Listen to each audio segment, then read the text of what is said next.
Friends, welcome to Renuka's kitchen vlog. So ಇವತ್ತಿನ recipe ಏನೆಂದರೆ, ನಾನು ಸಿಂಪಲ್ ಚಿಕನ್ ಡ್ರೈ ಮಾಡ್ತಾಯಿದ್ದೀನಿ. ಜಾಸ್ತಿ ಟೈಮು ಹಿಡಿಯಲ್ಲ, ಒಂದು 10-15 ನಿಮಿಷದಲ್ಲಿ ಆಗಿಬಿಡುತ್ತದೆ. ಯಾರಾದರೂ ಮನೇಲಿ ನೆಂಟರು ಬಂದಾಗ ಏನಪ್ಪ ಕಬಾಬ್ ಮಾಡೋದು, ಅದು ಮಾಡೋದು, ಇದು ಮಾಡೋದು, ಜಾಸ್ತಿ ಎಲ್ಲ ಹಾಕೋದಕ್ಕಿಂತ ಸಿಂಪಲ್ಲಾಗಿ ಏನು ಮಸಾಲೆ ಹಾಕಲಾರ್ದಂತೆ ಚಿಕನ್ ಡ್ರೈ ಮಾಡಿ ತೋರಿಸ್ತಾ ಇದ್ದೀನಿ. ಹೌ ಟು ಮೇಕ್ ಡ್ರೈ ನೋಡಿ. ಈ ಥರ ಚಿಕನ್ ಎಲ್ಲ ನೀಟಾಗಿ ತೊಳ್ಕೊಂಡು ಒಂದು ಬಾಣಲೆಯಲ್ಲಿ ಹಾಕೋಬೇಕು. ಈಗ ನಾವು ಉಪ್ಪು ಹಾಕ್ತಾಯಿದ್ದೀವಿ, ದಪ್ಪ ಉಪ್ಪು ಹಾಕ್ತಾಯಿದ್ದೀವಿ. ನೀರೆಲ್ಲ ಚೆನ್ನಾಗಿ ಡ್ರೈ ಆಗಬೇಕು. ಉಪ್ಪು ಹಾಕಿ ಈ ಥರ ಮಿಕ್ಸ್ ಮಾಡ್ಕೋಬೇಕು.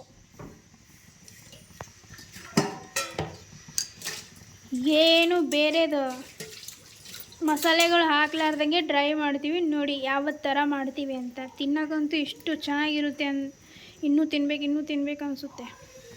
ಹೋಗು, ನೀರು ಸುಣ್ಬೇಕಿದೆ, ಫುಲ್ ಡ್ರೈ ಆಗಬೇಕು.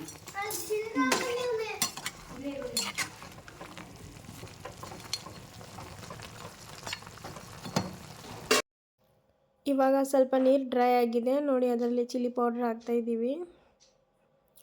ತುಂಬ ಈಸಿ ರೆಸಿಪಿ ಇದೆ, ಬರೀ 3 ಇಂಗ್ರೀಡಿಯೆಂಟ್ಸಿಂದ ಮಾಡ್ಬೋದು.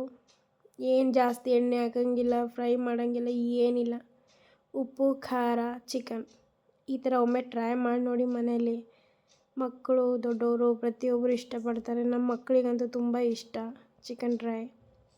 ಸೊ ನೀವು ಟ್ರೈ ಮಾಡಿ, ಆಮೇಲೆ ಹೇಗಿದೆ ಅಂತ ಕಮೆಂಟ್ ಮಾಡಿ. ಸೊ ಯಾರ್ಯಾರು ನನ್ನ ಚಾನಲ್ ನೋಡ್ತಾ ಇದ್ದೀರಿ, ಲೈಕ್ ಮಾಡಿ, ಶೇರ್ ಮಾಡಿ, ಸಬ್ಸ್ಕ್ರೈಬ್ ಮಾಡಿ ಫ್ರೆಂಡ್ಸ್. ನೋಡಿ ಎಷ್ಟು ಚೆನ್ನಾಗಿ ಕಾಣ್ತೈತೆ. ತಿನ್ನೋಕ್ಕಂತೂ ಇನ್ನೂ ರುಚಿಯಾಗಿರುತ್ತೆ. ಯಾವ ಶುಂಠಿ ಬೆಳ್ಳುಳ್ಳಿ ಪೇಸ್ಟ್ ಇಲ್ಲ, ಚಿಕನ್ ಮಸಾಲ ಎಲ್ಲ ಏನಿಲ್ಲ, ಬರೀ ಉಪ್ಪು, ಖಾರ, ಚಿಕನ್ ಅಷ್ಟೇ. ಇದು ಚೆನ್ನಾಗಿ ಇನ್ನೂ ಡ್ರೈ ಆಗಬೇಕು. ಅವಾಗ 1 ಸ್ಪೂನಷ್ಟು ಎಣ್ಣೆ ಹಾಕಬೇಕಷ್ಟೆ. ಹಾಕಿದ್ರೆ ಹಾಕಿ, ಆಪ್ಷನಲ್ ಇದೆ. ಎಣ್ಣೆ ಇಲ್ಲರೆ ಇಲ್ಲ. ಸೊ ನೋಡಿ ಫ್ರೆಂಡ್ಸ್, ಎಂಜಾಯ್ ಮಾಡಿ.